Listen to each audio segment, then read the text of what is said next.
Nous sommes dans une usine dans la banlieue de Birmingham, dans le centre de l'Angleterre. Ici, pas d'ouvriers en quarantaine, pas de masques, et pourtant les effets du coronavirus se font bien sentir.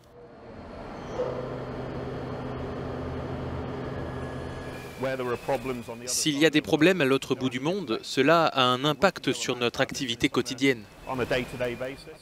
Dans cette usine, on fabrique des pièces pour les voitures et les avions. Les clients se trouvent un peu partout dans le monde. La chute des ventes en Chine provoquée par le coronavirus a eu un impact majeur sur le carnet de commandes. On utilise des matériaux provenant d'Asie ou d'Europe. Or, désormais, il y a des blocages dans certains de ces endroits. Donc si on ne reçoit pas ces matériaux, on ne peut rien faire. Tout ça aura un impact sur nos revenus. Ça nous met sous pression.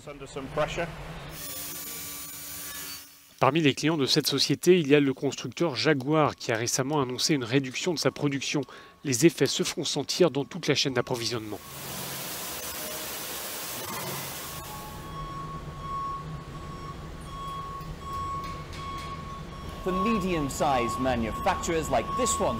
Pour les petites et moyennes entreprises comme celle-ci, ce qui se passe en Chine est suivi de très près.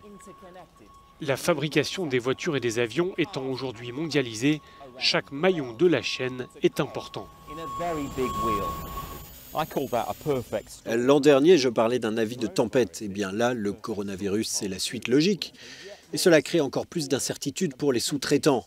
À la fois, ils ne peuvent plus écouler leur production, les commandes étant suspendues, et dans le même temps, ils ne peuvent plus s'approvisionner car leurs fournisseurs sont aussi à l'arrêt.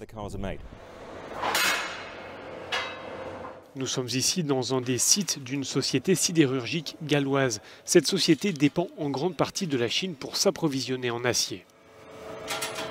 On se fournit auprès de clients dans le monde entier, en Europe et surtout en Chine. À cause du coronavirus, certains contrats sont gelés.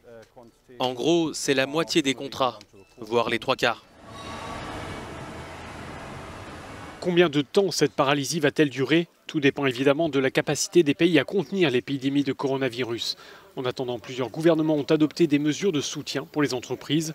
En tout cas ici, tous les ouvriers espèrent que cette paralysie ne sera pas trop longue, faute de quoi ils seront placés en chômage technique.